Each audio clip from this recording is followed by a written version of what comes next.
Ma sœur a trouvé une lettre cachée dans un vieux coffret oublié, derrière la photo d'Adaz encadrée de bois craquelé.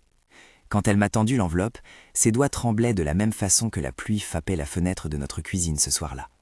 Une pluie qui semblait vouloir effacer quelque chose de plus ancien que nous. Cette lettre, a-t-elle dit, sans pouvoir finir sa phrase, expliquait le mensonge que ma famille portait comme une marque depuis des décennies. Ce mensonge avait guidé des choix, justifié des haines et brisé des maisons. Si ta mère est encore là, écris « Je t'aime maman » dans les commentaires.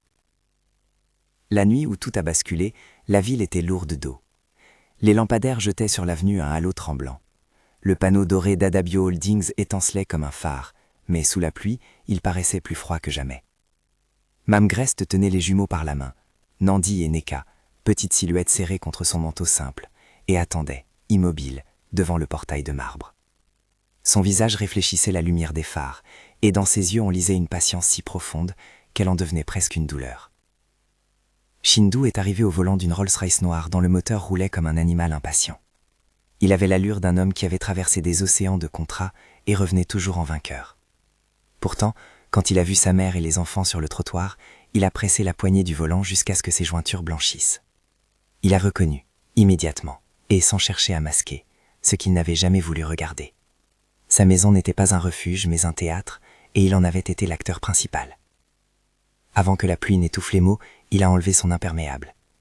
Le tissu collait à sa chemise, et l'éclat de son alliance, que l'on voyait parfois aux réunions, scintillait sous les gouttes.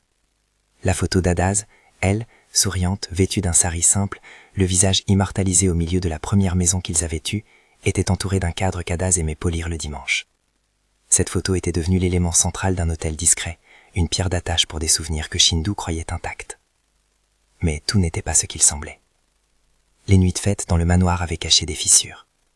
Quand Amara est arrivée, elle est d'abord apparue comme une solution. Beauté sculptée, sourire programmé pour la caméra, sens aigu de bonne occasion. Elle a habité l'espace social de la famille comme on porte un vêtement de soie, parfaitement, jusqu'à ce qu'on s'aperçoive qu'il gratte la peau. Au début, sa présence semblait guérir la solitude que Shindu portait depuis la mort d'Adaz. Il riait plus volontiers, acceptait les invitations, signait encore plus vite les contrats. Mais la lune de miel sociale s'est transformée progressivement en une gestion froide de la maison. Les cadeaux somptueux sont venus avec des conditions silencieuses. Qui pouvait rester à table? Qui devait disparaître avant les domestiques? Quelle photographie avait le droit d'être visible? Amara parlait d'ordre et d'image avec un talent que l'on croyait aimable. Un jour, elle a demandé que la vieille armoire de Mme Gress soit déplacée dans un couloir parce qu'elle dépareillait. Une autre fois, elle a insisté pour que Nandi et Neka ne posent pas aux côtés de sa femme lors d'une réception. Cela brouille le message, avait-elle dit, comme si les enfants étaient une faute de goût. Ceux qui n'étaient jamais allés au village de Mme Gress ne comprenaient pas la finesse de cette violence. Ce n'était pas le fracas d'une porte brisée, c'était la succession d'humiliations minuscules qui, cumulées, dessèchent la dignité.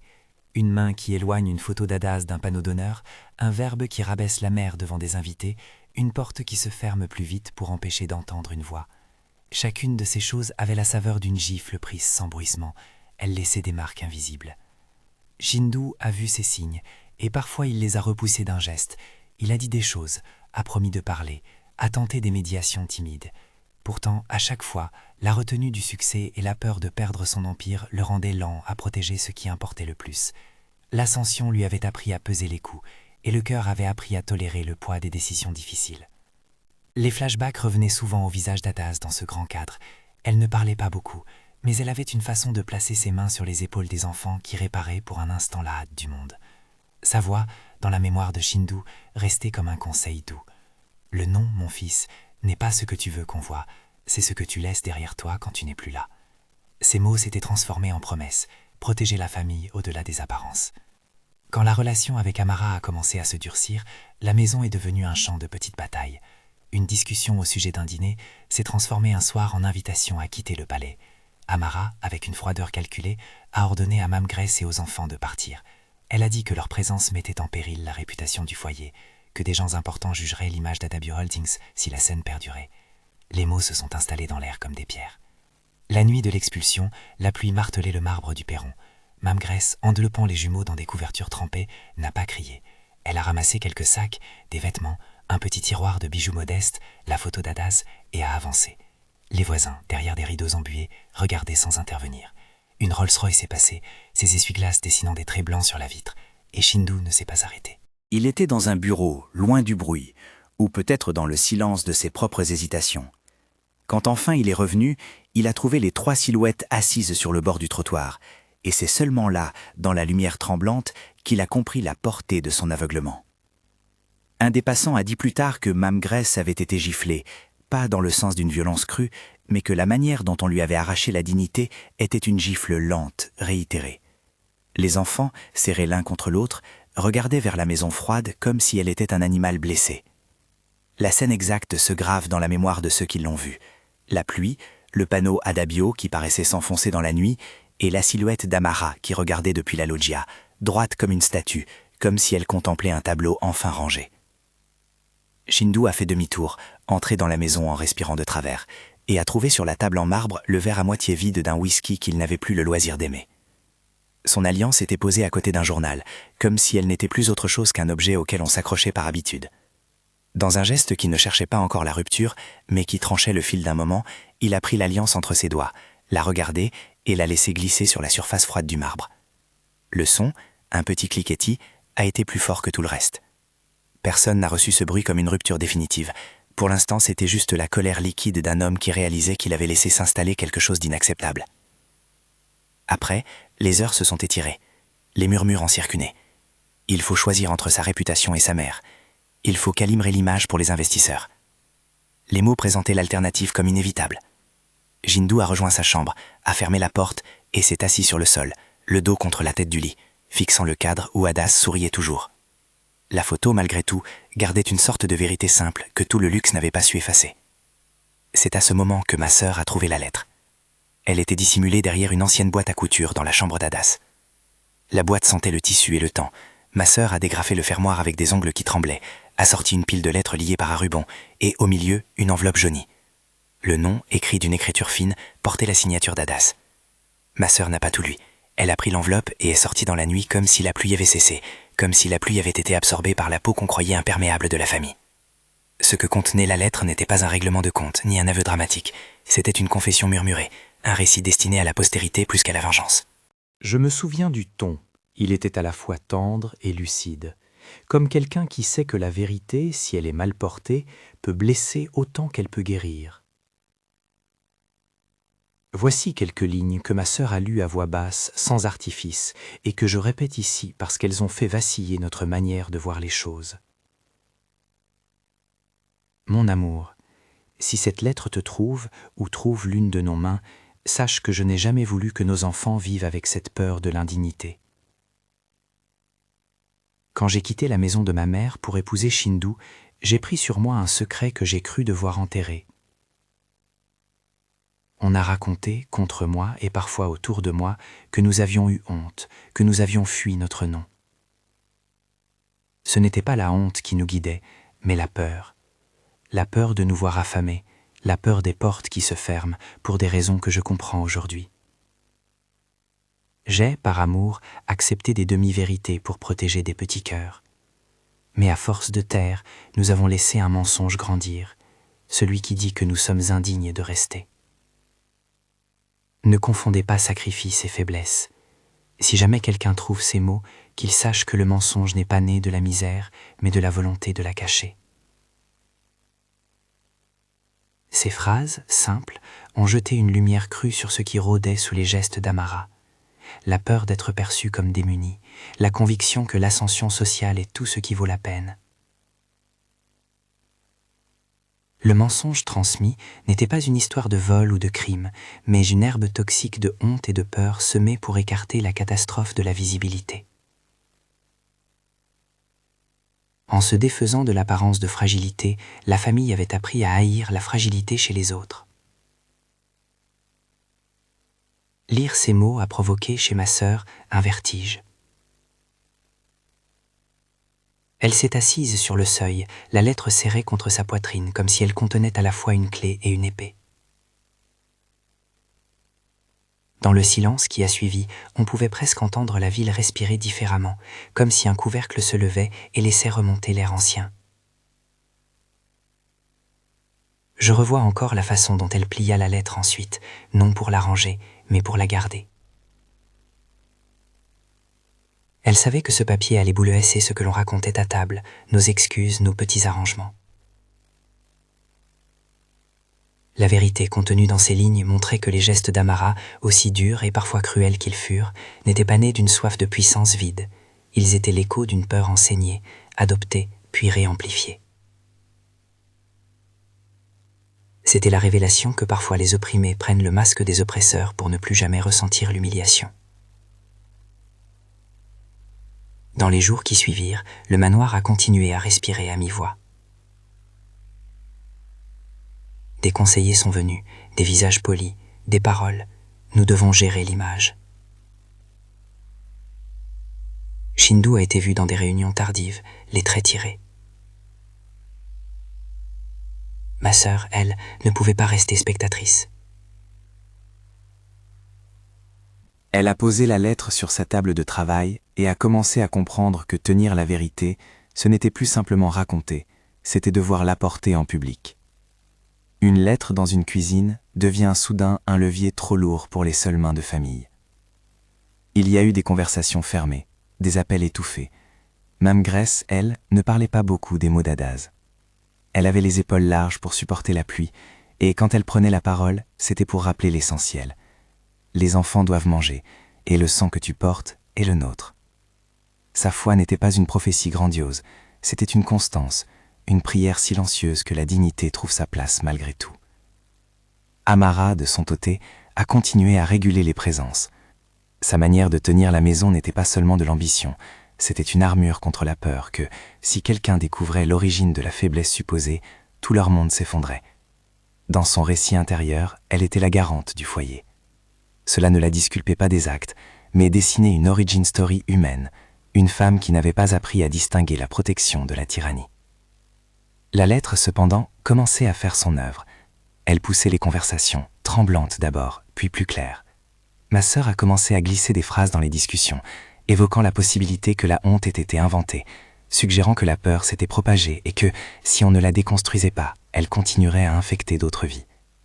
Un soir, alors que le manoir se vidait de ses invités, qu'on ramassait des flûtes et qu'on parlait d'investisseurs, Shindu a pris la lettre qu'on avait laissée sur la table. Ses doigts hésiteurs. Il a lu quelques lignes seul, les a reposées, puis est allé dans la chambre où Mame Grace tricotait sans regarder la télévision. La scène était simple. Un homme qui retrouvait le son d'une voix qu'il avait eue enfant. Il ne cria pas, il ne brandit pas la lettre comme une arme. Il glissa dans le fauteuil et dit, d'une voix plus basse que les regrets, « J'ai été lâche ». Ce mot, lâche, pesait pour plus qu'une faute conjugale. C'était l'aveu d'une vie où l'on avait choisi le confort et les chiffres au prix de l'âme. La reconnaissance n'a pas résolu l'injustice, mais l'a rendue visible. Pourtant, la visibilité n'était pas la même chose que la réparation. L'une ouvre la porte, l'autre exige de traverser le seuil. Ma sœur, qui avait trouvé la lettre, sentait que quelque chose d'irréversible se préparait. Elle savait que lever le voile signifiait mettre en mouvement non seulement des consciences, mais des vies entières. Elle savait aussi qu'une fois le mensonge nommé, il faudrait agir. Et agir voulait dire choisir. Et choisir voulait dire perdre peut-être ce qui avait été construit. C'est à cet instant que la tension s'est épaissie. La lettre, tenue comme un petit squelette de papier, tirait sur des fils qui allaient soit réparer, soit déchirer. Les alliances posées sur un marbre luisant, les valises serrées dans la pluie, la photo encadrée d'Adaz sur le rebord d'une cheminée, ce décor était prêt à basculer. Ma sœur a remis la lettre dans son enveloppe, l'a scellée avec calme et a regardé la maison au loin, où la lumière filtrait à travers les fenêtres, comme si des vies restaient suspendues à un souffle. Je n'ai pas encore raconté ce que la lettre disait sur l'origine précise du mensonge. Je ne l'ai pas tout lu non plus dans la rue, parce que certaines vérités exigent d'un cadre public. Mais je sais que ces quelques mots, la peur de la faim, la nécessité de cacher, ont le potentiel de transformer la manière dont chacun, dans cette maison, se sent vis-à-vis des autres. Et il y avait autre chose que la lettre apportait, la possibilité que, si la honte avait été inventée, alors la réparation était possible.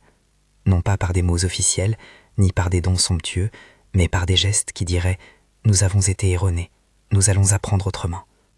Cela voulait dire, pour certains d'entre nous, se lever de leur fauteuil confortable pour accompagner Mame Grace à travers la pluie, plutôt que de prétendre qu'elle n'existe pas. La nuit se prolongeait, et à travers la fenêtre embuée, ma sœur a vu Shindu revenir une fois de plus au perron. Il tenait dans la main l'alliance qu'il avait fait glisser sur le marbre. Il ne l'a pas jetée comme il l'avait fait une fois dans la première stupeur. Il l'a regardée longuement, puis l'a posée dans sa poche comme si c'était un objet qu'on retire à réflexe, plutôt qu'une destinée qu'on brise. Je suis resté là, à l'écart, la lettre contre la paume. Je savais que ce papier allait provoquer des rencontres, confrontations calmes, cris peut-être, et surtout des choix. C'est pour cela que je me suis éloigné avant l'aube, non par lâcheté, mais parce que je voulais arriver avec la vérité en main, prête à faire face. Ce que la lettre a enfin rendu possible, même à ce stade, c'est la conversation. Elle n'a pas encore permis la réparation, elle n'a fait que révéler qu'une réparation était nécessaire. Mais pour la première fois depuis longtemps, nous avons senti la possibilité d'un autre récit, un récit où la dignité revient d'abord aux fragiles, et où l'héritage ne devient pas une malédiction transmise au nom de l'ordre social. La suite, j'en ai conscience, ne sera pas simple. Dire la vérité demande du courage et de la constance, et il y aura des résistances. Certaines personnes trouveront dans la vérité une menace pour ce qu'elles ont bâti, d'autres une chance. Mais tenir la lettre, sentir le papier s'abîmer sous les doigts, c'était comprendre que notre histoire pouvait changer demain. Je n'ai pas l'intention d'épargner les détails de la douleur, mais je veux que vous compreniez ceci. Derrière chaque geste cruel, il y a souvent une peur ancienne, et derrière chaque peur ancienne, une histoire que quelqu'un croyait bonne de camoufler. Trouver cette lettre n'a pas effacé la pluie sur le marbre, ni repeint la photo d'Adas, mais elle a amené une tension qui, si elle est bien tenue, peut transformer les pierres du chemin en fondation. En quittant cette première nuit, je savais deux choses, que la lettre devait être lue publiquement, dans la maison, devant ceux qui avaient été blessés et ceux qui avaient blessé, et que la première véritable épreuve serait de ne pas laisser le mensonge redevenir une arme. Pour l'instant, la lettre dormait à côté de moi, et dehors, la ville continuait de vivre, indifférente au fracas intime d'une famille qui se découpait sous la pluie. Le lendemain, lorsque la lumière du matin est entrée par les persiennes, des pas se sont fait entendre dans la maison. Des voix basses, des appels secrets. On parlait d'images, de dégâts potentiels, d'avocats.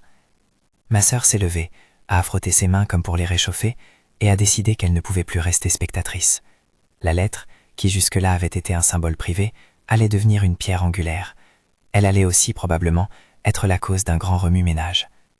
Je me suis arrêté un instant pour regarder la photo d'Adas. Elle souriait d'une façon que je ne retrouvais plus dans nos réunions mondaines. Puis je suis sorti. Les gouttes d'une pluie ancienne restaient collées aux branches des arbres, et quelque chose d'irrémédiable avait déjà commencé à bouger. Le jour suivant, la maison semblait à la fois plus lourde et plus claire. Les draps encore humides de la veille pendaient au balcon.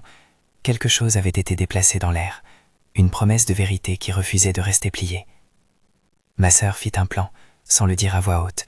Elle convoquerait une réunion dans le salon, sous la grande lampe qui avait vu tant de fêtes. Pas une réunion d'affaires, mais une réunion de famille, et des invités qui comptaient assez pour que l'image ne puisse plus servir d'excuse. Les conseillers de communication avaient déjà commencé à murmurer. Ils voyaient le risque, calculaient l'impact. Il faut contrôler le récit, disait-il, comme si les vies pouvaient être recadrées comme des annonces. Ma sœur répondit simplement « On ne va pas marchander la vérité ». Ce refus qui semblait petit eut à l'intérieur du manoir la densité d'un ouragan. Elle invita quelques personnes, Mamgrès naturellement, Shindu, bien sûr, Nandi et Neka, encore éberlués par la succession des événements, Amara, dont le visage restait fermé comme une porte mal fermée, quelques membres de la famille, ni trop, ni trop peu. Elle prévint aussi la presse, mais seulement celle qui savait écouter plutôt que hurler.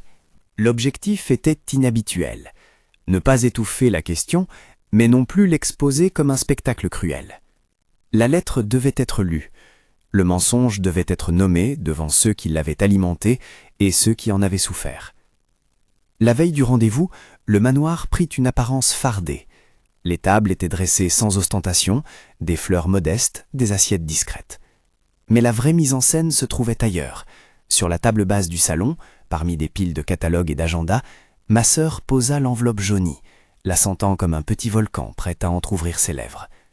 Elle regarda la photo d'Adaz, qui semblait la regarder en retour avec douceur, comme si l'image comprenait ce que les vivants hésitaient à prononcer. Le soir venu, les invités prirent place. La pluie, fidèle à sa signature, recommença par intermittence, frappant les fenêtres par à-coups, comme pour rappeler la mémoire de la nuit précédente. Le panneau d'Adabio Holdings brillait encore au loin, mais ici, dans la salle, l'odeur domestique, du café tiède, du cuir poli, du savon, recouvrait l'odeur des contrats. On parla d'abord de banalité pour évacuer le nœud serré dans les gorges. Puis ma sœur se leva. Le silence s'installa et l'on aurait cru que le temps retint son souffle. « Il y a une lettre, dit-elle, sans dramatiser. Une lettre d'Adaz.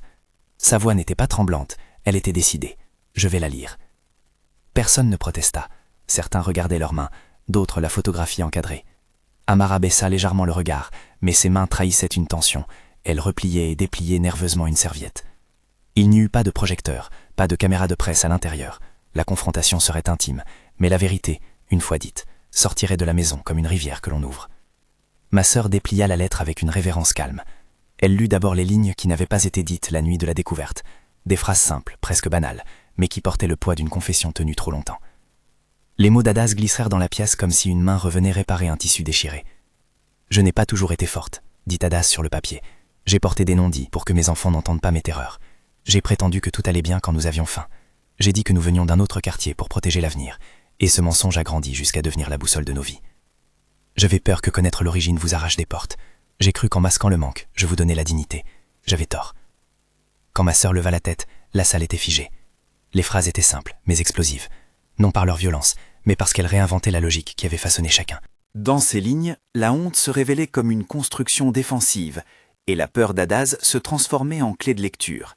Amara n'avait pas inventé la honte, elle avait appris à la craindre. Amara sentit le regard des autres, et pour la première fois de la soirée, parla sans se cacher derrière la politesse habituelle.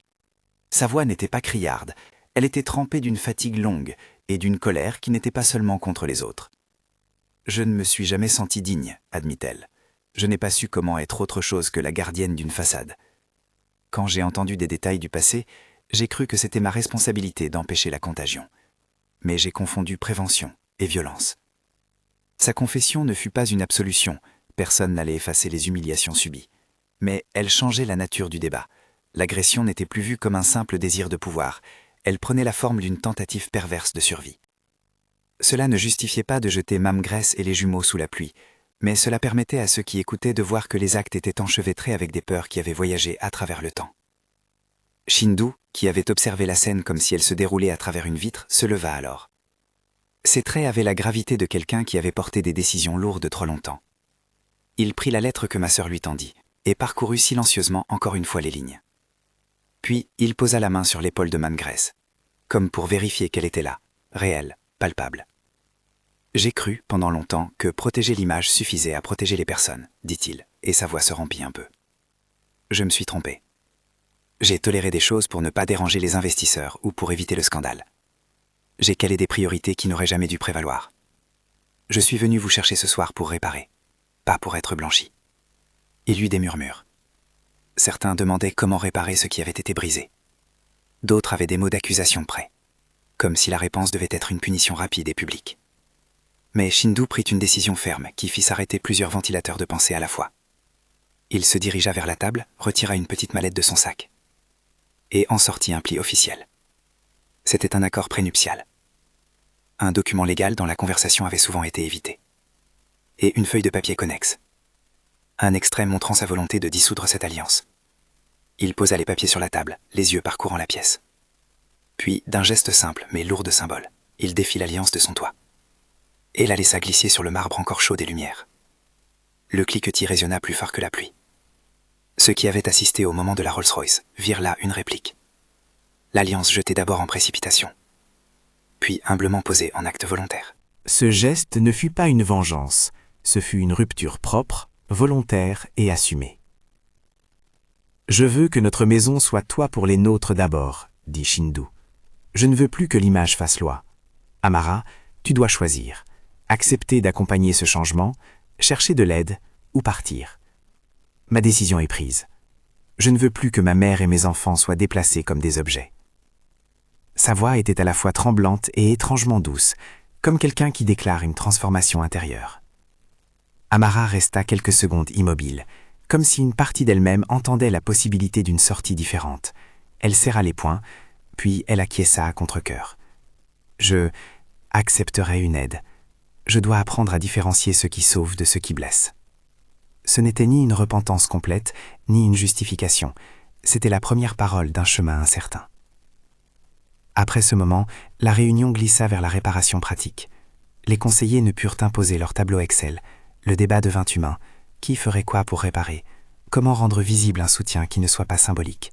Les mots « fondation » et « dignité » commencèrent à circuler, non plus comme des slogans, mais comme des projets concrets. Shindu proposa de créer une structure dédiée aux personnes âgées délaissées et aux enfants vulnérables, une structure qui porterait le nom de Mam Grace, non pas pour faire d'elle une icône, mais pour rendre visible ce que la famille avait apprise. La dignité ne se marchande pas. La Fondation Grace naquit en quelques jours, d'abord en paroles, puis en actes de mise en place. Le conseil d'administration inclut des personnes issues du village de Mam Grace, des spécialistes en prise en charge sociale et 2 membres de la famille. Les bureaux furent modestes au début, la première réunion eut lieu loin du manoir, dans un petit local prêté par une église locale, comme pour rappeler que la réparation commence souvent dans des lieux qui n'ont pas besoin d'éclat. Les premiers programmes furent simples, hébergement temporaire pour personnes âgées isolées, accompagnement scolaire pour les enfants de quartiers défavorisés, ateliers intergénérationnels où des seniors partageaient des savoir-faire avec des jeunes. On mit en priorité la dignité, pas de téléphone de gala, pas de logos imposants, mais des chaises pour s'asseoir et des tasses de thé pour converser. Shindu prit sa part de travail publiquement. Les clichés ne disparurent pas du jour au lendemain, les chaînes parlaient encore, certains regardaient l'histoire comme un fait divers, d'autres comme une parabole morale. Mais dans la rue, sur les bancs d'une école, Mam Grace retrouva une place qu'on ne pouvait plus lui ravir. Elle observait les enfants dessiner, corrigeait distraitement un écart, sourire à des mères qu'elle reconnaissait maintenant non comme des rivales d'image, mais comme des mains prêtes à tenir ses enfants. Les jumeaux reprirent le chemin de l'école, et l'on vit Nandi ramener un cahier un peu froissé, fier, tandis que Neka, timide, expliquait à une voisine comment on avait réparé une poupée cassée. La Fondation mit en place des programmes visant à protéger la mémoire et à combattre la honte transmise. On organisa des conférences sur la honte héritée, des ateliers où des familles racontaient leur histoire pour la décortiquer et ne plus la subir. Ces espaces étaient douloureux, parfois, mais libérateurs. Les participants apprenaient à distinguer la responsabilité individuelle des peurs apprises, et surtout à nommer les limites entre protection légitime et humiliante préservation d'image. Pendant tout cela, la lettre d'Adaz resta un catalyseur. On en publia des extraits dans un livret édité par la Fondation, sans sensationnalisme, avec respect, pour illustrer que certains silences peuvent devenir des chaînes. Les phrases d'Adaz étaient insérées non pour accuser, mais pour enseigner. Ne confondez pas secret et protection.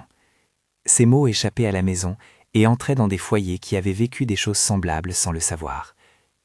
La transformation n'était pas sans heurts. Certaines personnes de l'entourage, qui avaient profité d'une certaine logique d'image, résistèrent.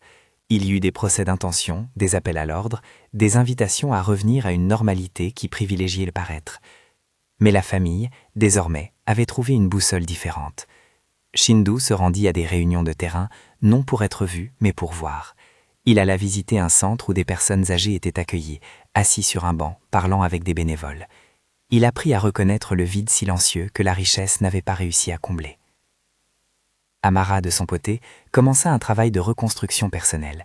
Elle suivit des séances de thérapie, s'inscrivait à des ateliers sur la gestion de l'anxiété et de la peur liées au statut social. Ce n'était pas une rédemption spectaculaire, mais une série de petites traversées. Apprendre à recevoir une critique sans la transformer en attaque, permettre aux autres de jardiner leur dignité sans les exclure. Elle fit des gestes concrets, parfois maladroits, pour réparer. Un dîner préparé maladroitement pour Mam Grace, des après-midi passés à aider aux ateliers pour enfants. Ces gestes ne réparaient pas tout, mais ils dessinaient un chemin. Il fallait aussi pour la famille accepter certaines conséquences. Les alliances financières changèrent, des parts furent réallouées pour financer la fondation. Certains contrats furent renégociés. Les panneaux publicitaires montrant la famille furent remplacés par messages de responsabilité sociale. Ces décisions coûtèrent, au sens concret du terme, mais elles restituaient une respiration éthique à la maison. Croître autrement n'était pas perdre, comme on l'avait pensé, mais apprendre à investir dans ce que l'on ne peut pas acheter, la confiance, le respect, la présence. Au fil des mois, le manoir prit une autre allure. Les salons furent ouverts pour des activités de partage. Le portrait d'Adas resta au même endroit, mais on l'entoura d'objets plus humbles, un plateau de thé, quelques jouets usés, des cahiers d'école. La photo cessa d'être un autel de statut et devint un rappel tangible que la mémoire est une responsabilité. Il y eut des moments de recueillement. Ma sœur organisa une réunion publique, modeste, où la lettre fut lue, non comme un fait sensationnel, mais comme une leçon. Des gens vinrent témoigner, des jeunes pour qui la honte était un fardeau, des vieillards qui avaient connu l'exil social, des mères qui avaient caché des réalités pour protéger. Ces voix, à leur tour, permirent d'élargir le geste initial. la fondation ne serait pas seulement une réparation privée, mais une action de justice sociale. Les jumeaux grandirent dans cette atmosphère de réapprentissage.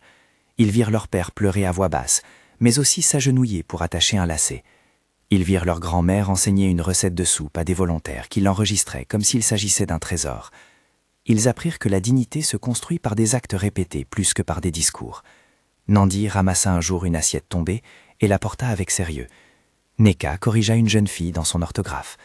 Geste simple, trace d'une santé retrouvée. Le public observait cette transformation avec une curiosité prudente. Les médias, au début voraces, perdirent de leur appétit face à la lenteur du changement.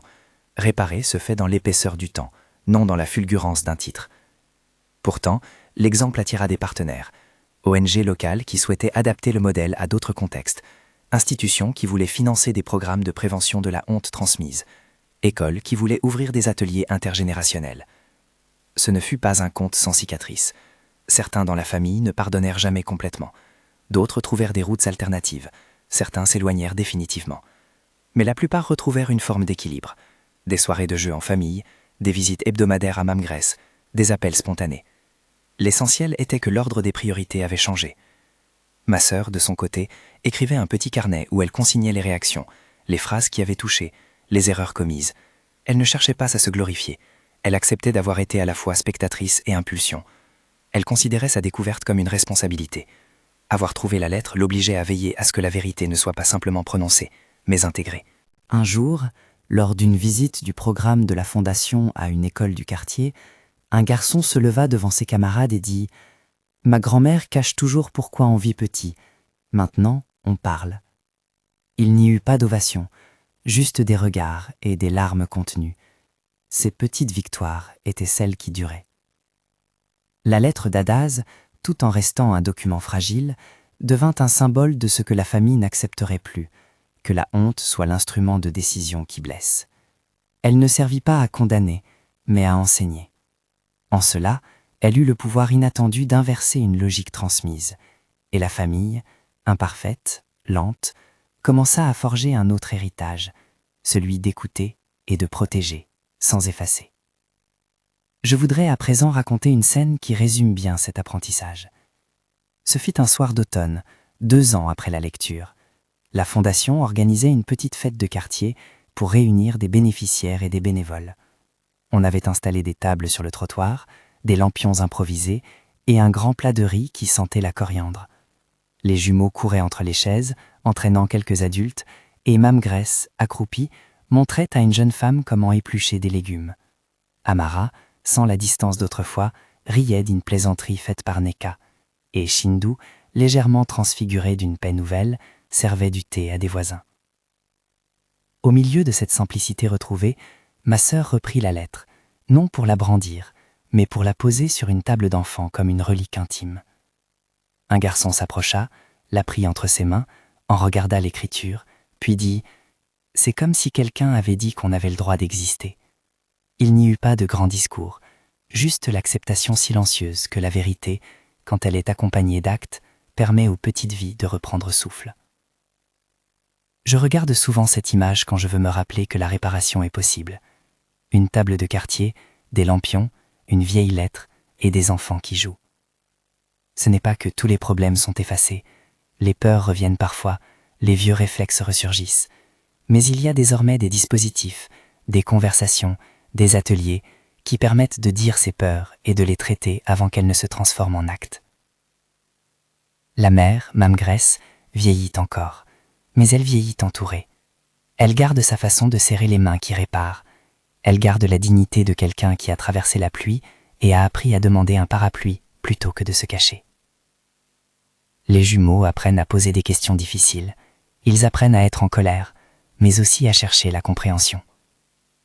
Shindu a réappris la valeur du temps passé plutôt que du chiffre inscrit sur un contrat. Amara avance, à pas mesurés, vers une réinvention d'elle-même. Personne ne prétend que tout est parfait, mais la maison n'est plus un théâtre où l'image prime sur l'humain. Je sais que cette histoire n'est pas seulement la nôtre. Le mensonge que la lettre a mis à nu, la croyance qu'il faut masquer le manque pour obtenir le respect, est celui de nombreuses familles. Il voyage, se transmet, se transforme en comportement. Le salut ne réside pas dans un acte spectaculaire, mais dans la décision de regarder la peur, de la nommer et de choisir des actes qui redonnent dignité et chaleur. Avant de conclure, je veux vous raconter ce que devint la lettre. Elle ne fut pas placée dans un coffre scellé. Après quelques mois, ma sœur prit une photocopie, la remit à la fondation et la rangea dans une petite bibliothèque accessible au public. L'original reposa dans un tiroir où l'on pouvait le consulter sur demande, pas pour le prouver, mais pour se souvenir. L'idée était que la vérité ne soit pas gardée comme un trophée, mais partagée comme un outil. Il y eut après tout des personnes qui vinrent dire qu'elles avaient été soulagées. Grâce à cette lettre, elles avaient compris qu'elles n'étaient pas seules dans leur honte. D'autres vinrent dire que la lecture publique leur avait permis de pardonner, non par oubli, mais pour avancer. Ces témoignages furent la mesure concrète d'une phrase d'Adaz. Ne confondez pas sacrifice et faiblesse. La douleur n'était pas à sanctifier, elle était à entendre pour qu'elle cesse d'être transmissible. Je me tiens maintenant, à travers ces mots, comme la sœur qui a porté la lettre. Porter la vérité n'a pas été un acte de supériorité, c'était un choix de responsabilité. J'ai vu depuis des familles qui prennent ce même risque, sortir un secret, risquer le chaos pour gagner la paix. Ce risque n'est jamais confortable, mais il est souvent nécessaire. Si vous lisez ceci et que vous portez une lettre ou un secret, sachez que la révélation demandera de la délicatesse et du courage. Elle demandera des actes après les mots. La vérité libère seulement si l'on est prêt à tenir la réparation. Et tenir la réparation, c'est accepter parfois de perdre ce que l'on croyait être inattaquable pour recouvrer ce qui compte vraiment. Avant de vous laisser, une chose simple. Si cette histoire vous touche, si elle vous rappelle une mère, une lettre, un secret ou un geste à faire, partagez-la. Abonnez-vous pour d'autres histoires qui retournent la honte en apprentissage et la peur en responsabilité. Partagez pour rappeler à d'autres que nos origines ne doivent pas être des chaînes, mais des leçons. La pluie a cessé depuis longtemps sur notre rue, mais je sais que parfois elle revient, comme pour rappeler que rien n'est jamais acquis.